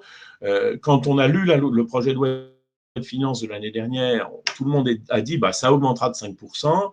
Quand l'État a envoyé ses notifications, il a dit ça augmentera de moins de 3% pour des raisons techniques. Et puis on va se retrouver avec une augmentation proche de 10%. C'est clair que ça ne facilite pas les conditions d'élaboration des budgets locaux, dont je vous rappelle, troisième fois, qu'ils doivent être équilibrés. Donc il ne faut pas trop se tromper sur le montant de la recette qu'on prévoit. En revanche, c'est clair que c'est une chance en cours d'année, notamment quand les choses se passent bien. Mais si elles ne se passent pas bien, c'est un risque accru parce que ça veut dire qu'il faut éventuellement soit rééquilibrer le budget en cours, et ce n'est pas toujours facile, soit reporter au lendemain les effets et les modalités de compensation, et parfois ça amène à taper un peu plus fort, notamment sur le reste des impôts qu'on l'aurait voulu. Et puis sur le plan civique, alors là, moi je ne vous cache pas que je suis très très perplexe. Le nouveau panier fiscal depuis 2022, pour moi, c'est une atteinte très profonde à la logique de la citoyenneté locale, et je vais essayer de vous dire pourquoi avec le graphique qui suit. Ça, c'est un très beau graphique qui a été concocté par Julie Marcoff, qui est spécialiste d'études financières à la direction des études et qui est notamment, entre autres, la cheville ouvrière de la note de conjoncture. Et vous voyez, on a essayé de répartir alors en deux catégories. La fiscalité avec pouvoir de taux, donc vous l'avez en bleu foncé et vous l'avez en rouge foncé, direct quand elle touche des contribuables en raison de leur situation personnelle, et indirect quand elle n'en tient pas compte. Et puis on a la fiscalité sans pouvoir de taux, donc en violet et en vert. Et ce qu'on voit au premier chef, c'est que cette fiscalité sans pouvoir de taux, elle est devenue majoritaire. Et même la fiscalité avec pouvoir de taux, les 10%, notamment sur les droits de mutation à titre onéreux des départements, beaucoup diraient que j'exagère, parce que les taux sont déjà au maximum, et donc que le pouvoir ne peut s'exercer en fait qu'à la baisse. Donc, premier élément d'interrogation, en fait, les collectivités locales, dans leur ensemble, ont beaucoup moins le pouvoir de manœuvrer la fiscalité, d'avoir une stratégie fiscale, que ça n'était le cas au début de la décentralisation. Et donc ça, c'est d'un certain point de vue un retour en arrière pour un certain nombre de raisons qu'on pourrait développer. Mais le deuxième élément qui, moi, me frappe, c'est que quand on regarde le détail, vous avez un petit triangle, alors à l'intérieur cette fois, dans le cercle intérieur, un petit triangle bleu clair qui est les taxes foncières, c'est 23% du total de la fiscalité locale, c'est moins que la TVA, qui est en violet foncé juste de façon symétrique, par rapport au diamètre vertical, qui représente en 2022 24%. Mais si on regarde maintenant au-delà même de ça, donc contribuable local d'un côté, contribuable national de l'autre, en fait, qui paye les impôts? Les propriétaires payent les taxes foncières. On pourrait dire aussi qu'ils payent la taxe d'habitation sur les résidences secondaires, parce qu'ils sont en général propriétaires de leur résidence secondaire. Et puis, ils payent des droits de mutation à titre onéreux. Bon, donc, on a, grosso modo, 35% d'impôts qui sont payés par des propriétaires qui ne sont pas nécessairement, d'ailleurs, des citoyens locaux. puisqu'on peut acheter un bien dans une commune où on ne vote pas. Si vous prenez le reste, la taxe intérieure de consommation sur les produits énergétiques, la taxe sur les assurances, la TVA, même les impôts économiques qui finalement sont répercutés dans les prix, en fait, ce sont des impôts qui sont payés par les consommateurs. Autrement dit, on a une réalité aujourd'hui de la fiscalité locale qui est qu'on a une minorité d'impôts payés par les citoyens locaux et une immense majorité d'impôts payés par des contribuables locaux ou nationaux d'ailleurs. Et donc, s'agissant de la TVA, en fait, vous payez de la TVA quand vous achetez quelque chose et une partie de votre TVA va partir n'importe où et vous n'en savez rien.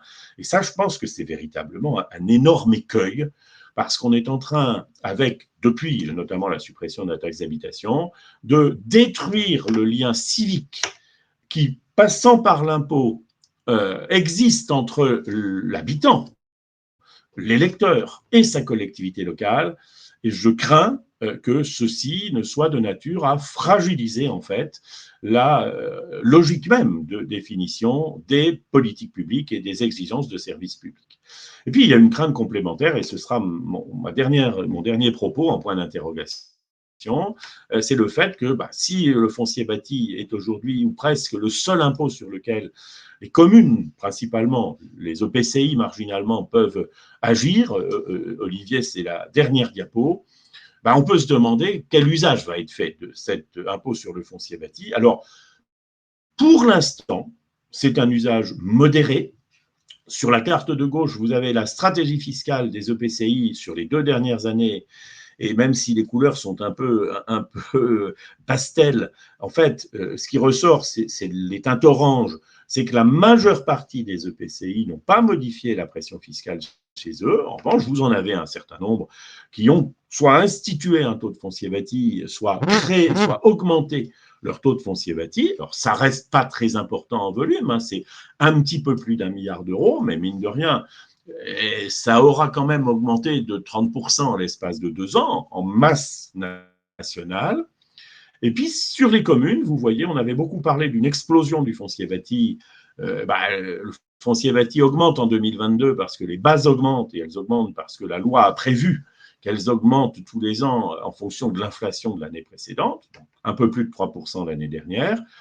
Et puis, vous avez les collectivités qui, effectivement, ont un peu augmenté leur taux aussi, mais elles sont 1 sur 9, 1 sur 8 seulement, ce n'est pas énorme, avec des progressions qui sont relativement modérées, mais on ne peut pas s'empêcher quand même de se dire jusqu'où est-ce que les communes utiliseront ce levier-là. Alors, si j'ajoute qu'en 2023, on devrait avoir une augmentation des bases de l'ordre de 6% peut-être, parce que c'est lié à l'inflation de cette année, la question qui va se poser peut-être un jour, c'est jusqu'où le foncier bâti pourra-t-il évoluer, sachant qu'il n'est pas simplement payé par des habitants, il est payé aussi par les bailleurs sociaux, bailleurs privés, il est payé aussi par les entreprises, et donc il ne faudrait pas qu'il lui arrive, si vous voulez, ce qui est arrivé à d'autres impôts locaux, et que quelque part vient quand même fragiliser un contexte qui est, pour faire face aux dépenses, il faut bien trouver de la recette, et ce n'est pas évident d'aller expliquer à un propriétaire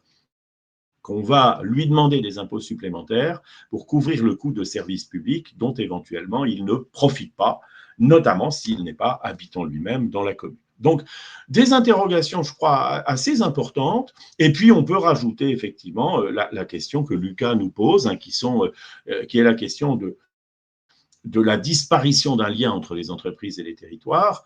Moi, je répète, sur le plan local, on a le sentiment que les entreprises comprennent l'intérêt d'une fiscalité locale au regard des services qui leur sont apportés à partir du moment où on les leur montre. Et il n'y a pas que ce que j'ai cité tout à l'heure, qualification, accessibilité, services publics ou privés de proximité. Il y a une logique d'ambiance, il y a des logiques d'ensemble territoriaux autour de pôles de compétitivité, il y a des logiques de valorisation qui existent aussi.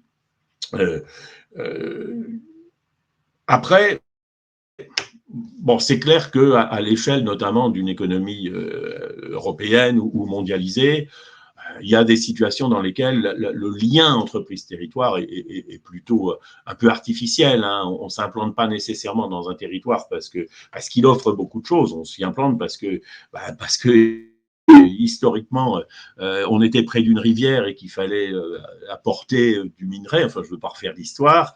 Ou bien on est près, par exemple, des autoroutes. On le voit bien aussi et que par conséquent, ça assure finalement une rapidité de transport. Or, il y a des logiques, qu'elles soient géographiques ou qu'elles soient d'aménagement, qui incombent plus au hasard finalement de la géologie, ou bien à des choix qui sont des choix de l'État. Si on prend le pôle de la défense, c'est clair qu'aujourd'hui, Courbevoie plutôt et un peu Nanterre bénéficient depuis longtemps évidemment de l'attractivité économique de la défense, mais au départ c'est un projet national. Donc ça montre à quel point c'est très difficile finalement de distinguer les réalités entre les décisions locales, les décisions nationales, et ça montre à quel point il faudrait imaginer de construire finalement un système dans lequel il y ait beaucoup plus de coopération dans les décisions. Je crois qu'on est au cœur ici véritablement d'une période qui nous amène à nous réinterroger sur beaucoup de choses en matière de niveau de service public et de fiscalité locale. Et tant mieux si on a pu, grâce à ce qu'on vous a dit ce matin, contribuer un peu à la réflexion. Voilà. Magnifique exposé, Luc Alain. Si je peux me permettre juste d'ajouter pour aller absolument dans ton sens et tenter de qualifier le niveau de déconnexion qu'il peut y avoir entre certaines formes de fiscalité et les territoires. On a parlé de crise sanitaire, on n'a pas parlé de la crise écologique liée aux incendies cet été. Juridiquement, il se passe beaucoup de choses aujourd'hui, et c'est principalement les chercheurs en droit de Nanterre qui s'en occupent. Sur les territoires qui ont brûlé, c'est le cas dans le Morbihan, c'est le cas dans le Finistère, où on s'est aperçu que beaucoup de propriétaires n'étaient pas des locaux, beaucoup de propriétaires des terrains qui avaient brûlé s'ignoraient propriétaires, et là, il y a une reprise en main locale par les maires, qui à coup de décret impose l'entretien des terrains, qui est inédite, qui n'a à mon sens, pas eu lieu au cours des 2 siècles passés. Et lorsque tu dis que 35% sont payés par des citoyens qui ne sont pas forcément locaux, on est bien dans ce questionnement de l'adaptivité des administrations locales, qui a été très grande au moment de la crise sanitaire, et qui aujourd'hui a des facultés d'adaptation beaucoup plus faibles, en tout cas d'un secteur à l'autre, d'une zone à l'autre, beaucoup plus faibles. Voilà. Merci encore, je suis vraiment fasciné par la qualité du raisonnement à laquelle je crois qu'il est difficile de ne pas adhérer. Et merci à vous deux, hein, Olivier et Jean-Philippe, pour la qualité des démonstrations. Enfin, les cartes sont toujours très parlantes pour moi. Oui, mais merci à tous les deux pour la clarté et la précision de vos propos. Et Luc Alain, merci effectivement pour rendre les choses intelligibles, notamment. Alors, je ne sais pas si nos participants sont aussi profanes que moi, mais en tout cas, aujourd'hui, j'ai eu l'impression de tout comprendre sur ces sujets. J'aurais peut-être deux questions. Une première qui renvoie à ce que tu évoques là, de perte de lien finalement entre notamment les entreprises, mais même les ménages et leurs collectivités locales du fait de la disparition progressive finalement des impôts locaux. Est-ce que ça aussi, ça ne renvoie pas finalement à des tendances de fond presque sociétales, où moi je le vois par exemple, moi qui travaille beaucoup sur les logiques de circulation de richesse entre les territoires, qui renvoient notamment à de très importants mécanismes liés à la mobilité des individus, voire même des entreprises, même si elles sont beaucoup moins mobiles que les individus. Mais aujourd'hui, on sait très bien que certains ménages ont la chance d'avoir une résidence secondaire, on part de plus en plus en vacances, souvent on vit quelque part, mais on travaille ailleurs, on peut vivre quelque part, étudier ailleurs. Donc en fait, la notion presque de résidence, non pas qu'elle soit devenue obsolète, mais elle a moins de poids finalement quand on analyse les dynamiques économiques territoriales. Et du coup, au regard de cela, d'ailleurs, effectivement, depuis longtemps, j'avais l'intuition que la construction de la fiscalité locale n'était pas adaptée, elle était plus pensée de mon point de vue suivant des logiques de stock, où on avait des individus qui résidaient et qui finalement pratiquaient leur territoire comme si c'était une île qui fonctionnait de manière autonome et autarcique, alors même qu'aujourd'hui les territoires, même si le Covid est venu mettre un peu a eu un effet en fait sur ces dynamiques de mobilité, notamment avec les confinements. Par exemple, les territoires frontaliers ont subi des chocs très violents, que ce soit sur le plan économique ou social. Donc, est-ce que cette fiscalité, finalement, elle était déjà pas bien pensée au regard de ces transformations liées principalement à la mobilité? Et donc, du coup, il faut la réimaginer au regard à la fois de ces logiques-là et en les pensant aux problématiques écologiques de transition et pour faire face à cette crise énergétique. Je vais peut-être répondre en premier, Jean-Philippe, si tu permets.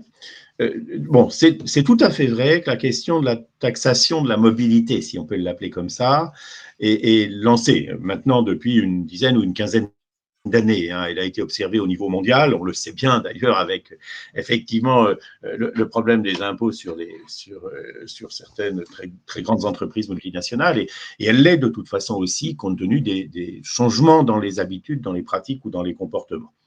Au regard de ce qui était finalement une fiscalité historique de stock sur les gens implantés quelque part. Moi, je vais faire deux observations par rapport à ça. D'abord, je pense qu'effectivement, il y a des cas dans lesquels imaginer de taxer la mobilité peut être une vraie solution. À l'époque où la commission Richard Burr avait travaillé sur la suppression de la taxe d'habitation, nous avions évoqué l'idée de recréer Alors, c'était un peu dans l'esprit, évidemment, de l'écotaxe, hein, mais de créer une sorte de vignette électronique qui permettait de savoir où les gens utilisaient leur véhicule, parce qu'aujourd'hui, la réalité de l'entretien de la voirie, par exemple, c'est qu'il est payé par éventuellement des habitants qui n'ont rien à voir avec les gens qui passent chez eux, notamment depuis la généralisation des outils de géolocalisation et éventuellement des techniques faites pour éviter les embouteillages en passant dans des rues qui n'avaient jamais vu autant de monde. Donc ça peut être une réponse. Et on pourrait très bien imaginer de généraliser la réflexion à ce genre de choses. Mais en revanche, ça amène à un changement, je pense, structurel extrêmement profond et problématique, ou en tout cas qui pourrait l'être, quant à la nature même de l'impôt, parce que si on imagine qu'il faut développer ce que j'appelle la fiscalité dédiée, c'est-à-dire une taxe sur les véhicules pour la voirie, une taxe, elle existe sur les déchets ménagers pour cette question-là, le versement mobilité pour les transports en commun, la taxe qu'on appelle GEMAPI pour la prévention des inondations. Je veux dire, il n'y a pas de raison qu'on s'arrête. Alors, ça peut avoir du sens. Hein. On définit les services publics, j'allais dire, on les liste en quelque sorte, et on trouve une forme d'imposition pour chacun d'entre eux, au regard notamment de ses usagers. Bon, ça posera quelques questions, parce qu'il y a des services publics qui ne sont pas nécessairement individualisables. Et puis, c'est quand même un changement de pratique très, très important par rapport à ce qu'a été l'histoire fiscale française, mais pas seulement française, en grande partie européenne aussi. Moi, enfin, on peut être partisan de ça ou pas. Je pense que ce serait une réflexion politique au sens noble du terme à mener dans le cadre d'un grand débat, parce que ça concernerait en fait l'ensemble des contribuables. En revanche, aujourd'hui, on est un peu au milieu du gué, c'est-à-dire qu'en fait, le lien entre l'utilisateur des services publics et la collectivité qui les décide, sauf dans la plupart des communes rurales où le propriétaire est habitant chez lui, ce lien, il est quand même très fortement atténué. Et c'est pour ça que je parlais non pas d'une crise civique, mais en tout cas d'un risque civique, pour moi, de faire complètement perdre le sens à l'impôt, et notamment à l'impôt local. C'est clair que tout le monde, personne n'est jamais content de payer des impôts, hein, je ne vais pas dire le contraire, mais il y a quand même autre chose que derrière le simple fait de chercher une recette. Il y a le fait d'avoir une logique de participation démocratique, finalement, même si elle est financière, au choix de. Merci, Lucas. Tu veux réagir dans 2 minutes? Sinon, il y a une oui, question. Parce que je ne voudrais pas prendre trop de temps par rapport aux questions que les auditeurs souhaitent poser, mais je peux évidemment caler dans le sens de Lucas, en particulier sur les enjeux de citoyenneté dont on parle. La crise sanitaire s'est accompagnée d'une crise statistique en France.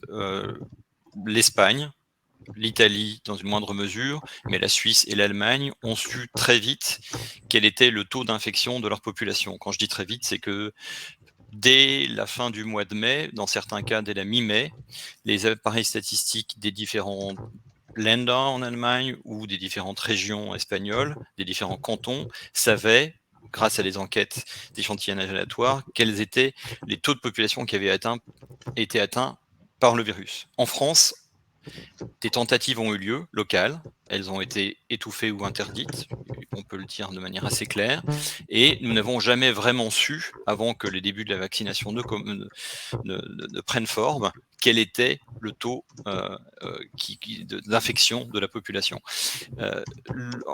C'est une illustration qui n'est pas anecdotique, mais qui renvoie à cet enjeu majeur qui est celui de la centralité du gouvernement et donc fondamentalement à la notion de citoyenneté, qu'elle soit locale ou d'un environnement plus large. Voilà, je voulais ajouter ça à la démonstration de Luc Alain qui me convainc tout à fait.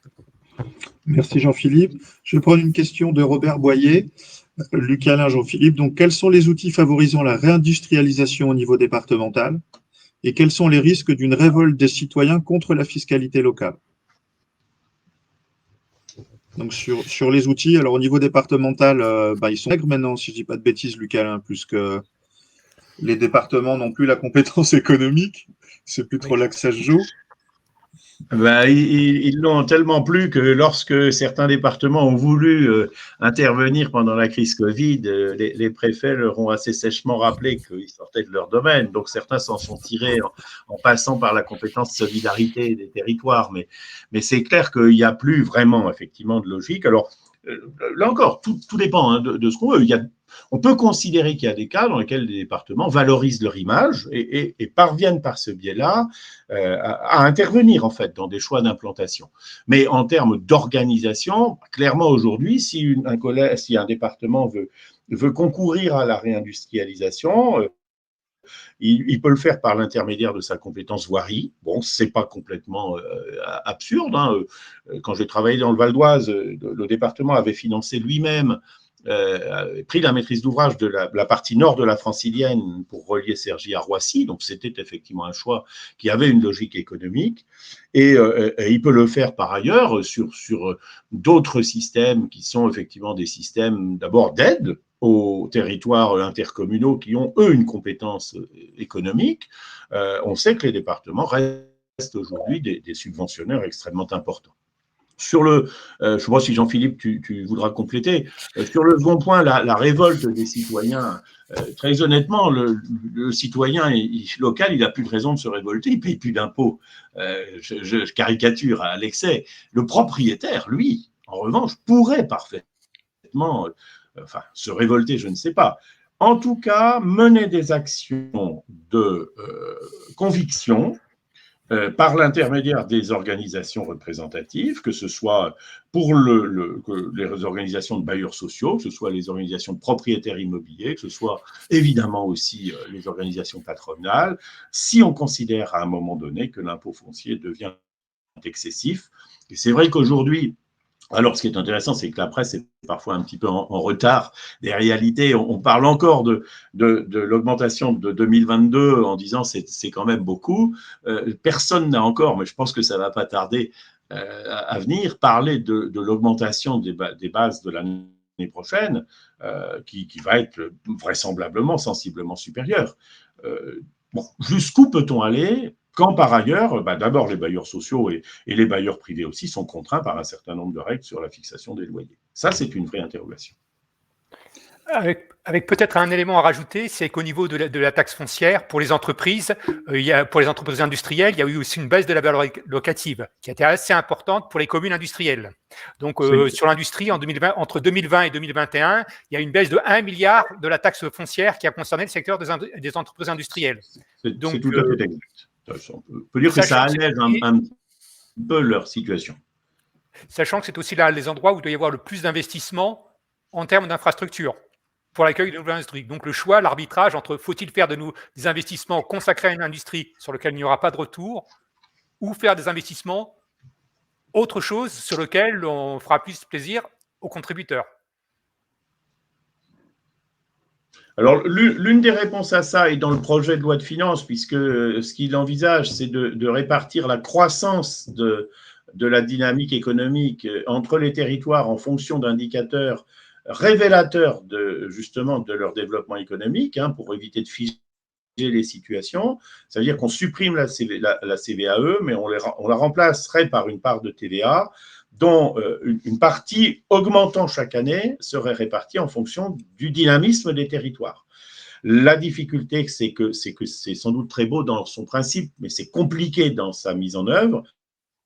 Et puis là aussi, que tous les territoires ne se ressemblent pas. Si vous prenez le cas des territoires ultramarins, dire une politique de réindustrialisation, elle est difficilement imaginable à l'échelle des territoires ultramarins. J'en parlais hier soir avec un de mes amis qui est cadre territorial là-bas. Je veux dire, je ne sais pas quel type d'industrie, je vais avoir un peu le sourire, je ne sais pas trop quel type d'industrie on pourrait implanter aux Antilles, à part une généralisation des distilleries, mais ce n'est peut-être pas non plus ce qui est à privilégier, notamment en matière de santé publique. Très bien. Il n'y a pas d'autres questions. Je vous propose de clôturer nos débats.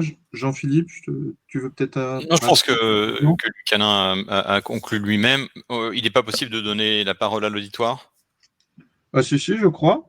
Parce que je pense que Robert Boyer aurait forcément un avis, certes plus macro, mais assez tranché sur les questions posées par Lucanin. Laura, est-ce que M. Boyer peut prendre la parole si son micro est prêt, sinon... Ouais, je vais l'inviter à monter sur scène. Je voudrais pas le piéger, il est peut-être au fond de son lit.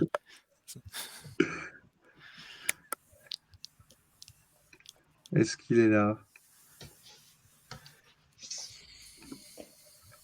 Jean-Philippe, en attendant, peux-tu nous rappeler qui est M. Robert Boyer? Je vais quand même d'abord le présenter comme mon directeur de thèse français, ce qui expliquera certains de mes sourires et de ma modestie face à lui-même et à Lucanin par ailleurs. Robert Boyer est le père de la théorie de la régulation, qui est une théorie de la macroéconomie historique qui a pris place et forme dans les courants économiques mondiaux depuis maintenant une 50aine d'années. Et Robert est toujours un critique et un metteur en perspective impressionnant de ce qui se passe, mis en perspective historique. Ce que Lucanin, d'ailleurs, a toujours raison de faire, lui aussi, de mettre en perspective décennale, voire séculaire, les phénomènes qui sont à l'œuvre. Donc, je ne suis pas certain que Robert soit en mesure de nous répondre. Ah, il n'a pas son micro. Bon, alors on fera un séminaire. Malheureusement, on n'aura pas la chance pour avoir de pouvoir l'entendre. Son point de vue. Non, juste pour ajouter à cette notion d'inadaptation ou d'hétérogénéité des collectivités locales, la crise énergétique qui est à l'œuvre, comme l'a rappelé Lucanin, a des déterminants qui sont infiniment différents de ceux de la crise sanitaire. Et l'hétérogénéité, on l'a mise en place, mise en avant dans certaines cartes que je ne vais pas présenter ici, mais d'une intercommunauté à l'autre, on est dans des configurations tirées par l'agriculture, tirées par l'industrie, tirées par le résidentiel, et l'uniformité n'est absolument jamais à l'œuvre, y compris au sein des intercommunalités parisiennes ou franciliennes. Et ça, c'est évidemment un gros problème pour soutenir une centralisation de la politique. Très bien. Écoutez, moi, je vous propose qu'on conclue là-dessus. Et si vous en êtes d'accord, Luc-Alain et Jean-Philippe, qu'on fasse... Il y a une question de Mathieu sur le chat qui travaille à l'OFGL. Je ne sais pas ce que Mathieu entend par publication des résultats. Moi, la publication du support ne pose pas de problème de mon point de vue. Après, Olivier, de notre point de vue, il faut enlever quelques coquilles et puis s'assurer aussi de l'équirépartition des classes. Donc, il y a une petite révision à faire. Mathieu, je te remercie pour tes publications avec Nadine. En passant, jamais eu l'occasion de m'adresser à toi. Oui, on pourra sûrement communiquer les fonds des planches. Pour le reste, je m'en remets aux travaux de Lucanin. qu'illustrateur. Si je peux me permettre deux éléments complémentaires, puisque tu viens de parler finalement de regard historique, un peu de l'importance. Et pour ceux que ça intéresse, nous avons publié il y a 3 ans un document qui s'appelle « Regard sur la fiscalité locale », qui traite 30 ans d'histoire de fiscalité locale. Alors, il est limité en fait à la fiscalité directe, mais il présente aussi un certain nombre d'éléments un peu intéressants, notamment pour ceux que ces questions-là préoccupent. Et puis pour le reste, donc je vais faire un peu de pub. L'ensemble des publications sont en ligne de façon complètement ouverte sur le site de labanquepostale.com et notamment donc la dernière note de conjoncture que nous avons publiée, mais aussi un document que j'ai cité brièvement, voilà, merci Lucas, un document que j'ai cité qui était l'Accès Territoire, un numéro d'une collection qu'on appelle Accès Territoire sur les collectivités locales et la crise énergétique, où vous trouverez aussi quelques éléments d'information sur la diversité des impacts. En tout cas, toutes ces publications sont à la disposition de tous ceux qui veulent les lire, et nous sommes très très ouverts aux remarques et aux réactions qui peuvent être celles de nos lecteurs. Ça nous aide aussi à progresser. Très bien, merci Luc-Alain. Et puis, si vous êtes d'accord sur l'idée, Jean-Philippe et Luc-Alain, peut-être qu'en 2023, on pourrait refaire un petit webinaire pour faire le point de là où nous en sommes. Notamment, peut-être qu'on arrivera à mieux mesurer les effets justement de la crise inflationniste sur les recettes et le comportement des collectivités. Je pense que ça pourrait être intéressant. En tout cas, merci encore pour la clarté de vos propos qui ont rendu cette matière complexe tout à fait intelligible. C'était extrêmement riche et intéressant. Je vous remercie grandement et notamment de nous avoir permis à l'Observatoire d'éviter de nous confronter à cet exercice d'une complexité sans égale. Donc voilà, je vous dis tous à très bientôt et encore merci. Merci beaucoup à toi et merci à tous nos auditeurs.